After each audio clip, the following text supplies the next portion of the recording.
Magandang araw po sa inyong lahat. Ngayon ay tatalakayin natin ang makabuluhang hakbang na isinagawa ng dalawang bansa, ang Pilipinas at Croatia, para sa pagpapabuti ng kondisyon at proteksyon ng ating mga kababayan na nagtatrabaho sa ibang bansa. Ang kasunduang ito ay naglalayong magbigay ng mas ligtas, patas at dekalidad na oportunidad para sa ating mga Pilipinong manggagawa sa Croatia. Una, pagtatatag ng kasunduan. Noong Oktubre 14, 2025, nilagdaan ang isang joint statement sa pagitan ng Department of Migrant Workers, DMW, ng Pilipinas at ng Ministry ng Paggawa ng Croatia para sa pagtutulungan sa larangan ng labor market.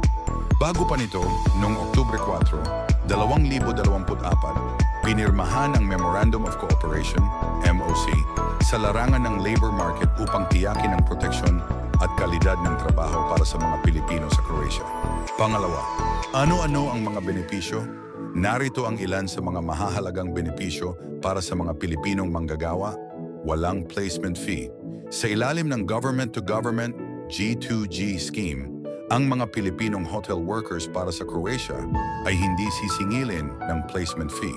Ibig sabihin, mas mababa ang panganib na maabuso o maipit sa recruitment process. Malawak na oportunidad sa trabaho. Mayroong mga job openings sa sektor ng hospitality, hotel, food service, sa Croatia na inilaan para sa mga Pilipinong manggagawa. Halimbawa, 3,500 job orders ang inilunsad para sa hotel workers. Sa isa pang pagkakataon, 435 mga trabaho ang inihayag para sa mga Pilipino sa hospitality at food service. Kita/sweldo na competitive. Ayon sa datos, ang sahod para sa mga hotel workers sa Croatia ay nasa humigit kumulang 1,000 euro pataas bawat buwan, nakatumbas ng humigit kumulang 62,000 piso para sa ilang posisyon. Streamlined and mas pinadaling proseso ng dokumentasyon.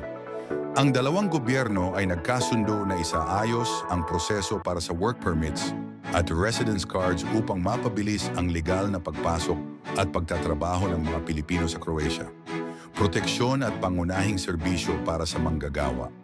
Ang kasunduan ay naglalayong tiyakin na ang mga Pilipinong manggagawa ay may legal na proteksyon, access sa health insurance at pension coverage, at may malinaw na mekanismo para sa dispute resolution. Mas mahusay na preparasyon bago at pagkatapos ng deployment. May kooperasyon para sa mga seminar gaya ng Pre-Departure Orientation Seminar, PDOS, at Post-Arrival Orientation Seminar, PAOS, upang masiguro na handa ang manggagawa sa bagong kapaligiran. Pangatlo, bakit mahalaga ito para sa mga Pilipinong manggagawa? Ipinapakita nito na may prioridad ang Pilipinas na protektahan ang kapakanan ng mga OFW at hindi basta deployment lamang. Nagbibigay ito ng mas ligtas na landas, safe pathway sa pagtatrabaho sa ibang bansa dahil ang recruitment ay G2G at may kasunduan. Nagpapataas ito ng posibilidad na ang trabaho ay may mas magandang sweldo, legal na mga benepisyo at mas maayos na kondisyon. Tumutulong ito sa pag-iwas sa mga hindi patas na recruiter at sa mga labor exploitation na maaaring maranasan ng manggagawa palabas ng Pilipinas. Pang-apat, mga paalala at tips para sa mga interesadong manggagawa. Siguraduhin ang trabaho ay sa ilalim ng G2G scheme ng Pilipinas at Croatia. Huwag pumayag sa recruitment kung may hinihinging malaking placement fee dahil ang kasunduan ay nagsasaad na walang placement fee para sa scheme na ito. Antabayanan ang proseso ng dokumentasyon, visas, work permits, kontrata, orientation seminars. Basahing mabuti ang kontrata, alamin ang sahod, benepisyo, trabaho at mga kondisyon. Panatilihin ang komunikasyon sa Department of Migrant Workers at sa Embahada o Konsulado ng Pilipinas sa Croatia para sa tulong at impormasyon.